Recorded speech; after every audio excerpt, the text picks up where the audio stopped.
Okay, Nadonico Pamela Beebe from Guy or Blood Tribe. I'm here in Lethbridge, Alberta.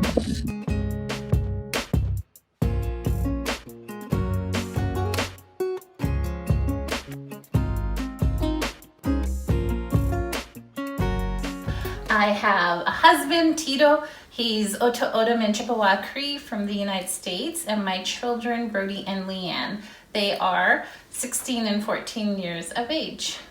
I'm standing here in my kitchen, and I wanted to talk to you a little bit about smudge. So the sweetgrass is the most important element when we smudge. We also have the shell, some sage, a little bit of charcoal that was gifted to me by an elder from Siksika. I also have the pouch of tobacco. Some of our elders prefer it in cigarette form, so when I ask them to smudge with me, I give them whatever they prefer. I work currently at the City of Lethbridge. I am the Indigenous Relations Coordinator. I just started there at the end of February. Things that I enjoy doing: I love to travel. I love to go to powwows. I grew up going on the powwow trail all over northern United States, Alberta, British Columbia, and that's what I enjoy doing with my family as well. My children like to go to the powwows and participate in the dances. Luckily, my mother-in-law, she makes beautiful outfits, so that my daughter currently has a fancy dance outfit. She used to be jingle dress, and my son Brody was a grass dancer, and now he's trying to learn how to be a fancy dancer. Education. I love to travel to as many places as I can. So when I was 17 years old is when I left home and I went to McGill University. I completed my Bachelor of Science degree there. In the 90s, I decided I wanted to be a chiropractor. So I moved to California, to the San Francisco Bay Area, where I attended LifeWest Chiropractic College, became a chiropractor, was licensed in Alberta in the early 2000 to 2002. And then since then, I've been working mostly in the social services sector for the last 10 years in the nonprofit sector in Calgary. To me, the big thing about all of the work that I do, it helped me connect with my husband. My husband has his background in directing the evening news. So together we decided we wanted to start making films. We first started by getting our daughter. She was interested as well, and she started going to auditions. She was in a series called Legendary Myths, Raven Adventures.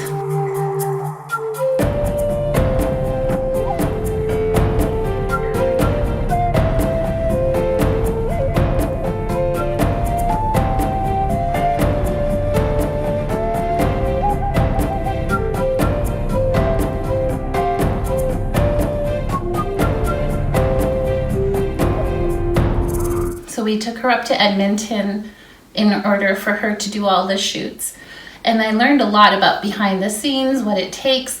There's a million details that need to be attended to. And since I'm very detail oriented, I thought, well, that's what I enjoy, and I'm going to be a producer.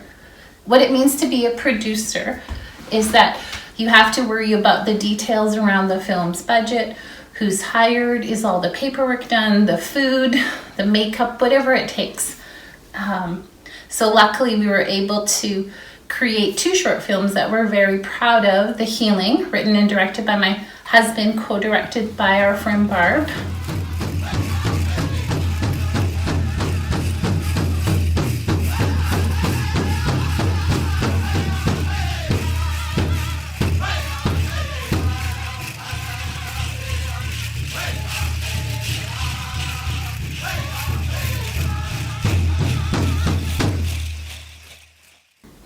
And then our second film, The Love of Two, also filmed in Treaty 7.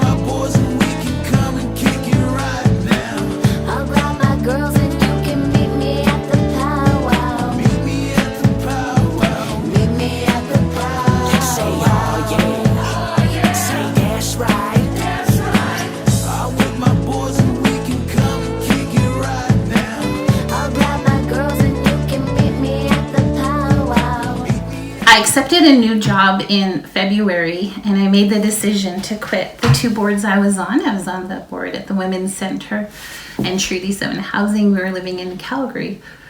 So I gave notice to everybody, and we decided to move back to Southern Alberta. Coming home to me was very important. When you first come here to the reserve, the first thing you notice is Chief Mountain. If you look at it, it's a chief lying on its back, and you can see his face in the headdress. And there's so many stories of people going up there for prayers and to find answers. So seeing that meant everything to me, to be able to have my children have those same memories. We live in Lethbridge, to look at the bridge, which when my son first remembers seeing it, he said he just loves that. He's like, can I go to it? Of course. This place has so much history to me. I remember growing up in this area and coming to Lethbridge from the reserve for, the dentist or grocery shopping. And there was this scary old road we'd have to take that kind of brought us into the south side. This was before the main road was built that now travels between Lethbridge and Standoff. And so this area has so many memories, because all of those stories involve either my dad or my grandparents or my mom and dad, who've all passed on now. What I want now is for the younger generation, my nieces, my nephews, my children, and for the tomorrow, for my children's children, to come here and have those same feelings and know this is home. When they come here, they'll hear Oki, Tsunedapi, Sugapi. They'll hear their language. They'll know what it means to be Nitsitapi. They'll understand who they are, where they come from, that they'll always be welcome here. They can always call this place home.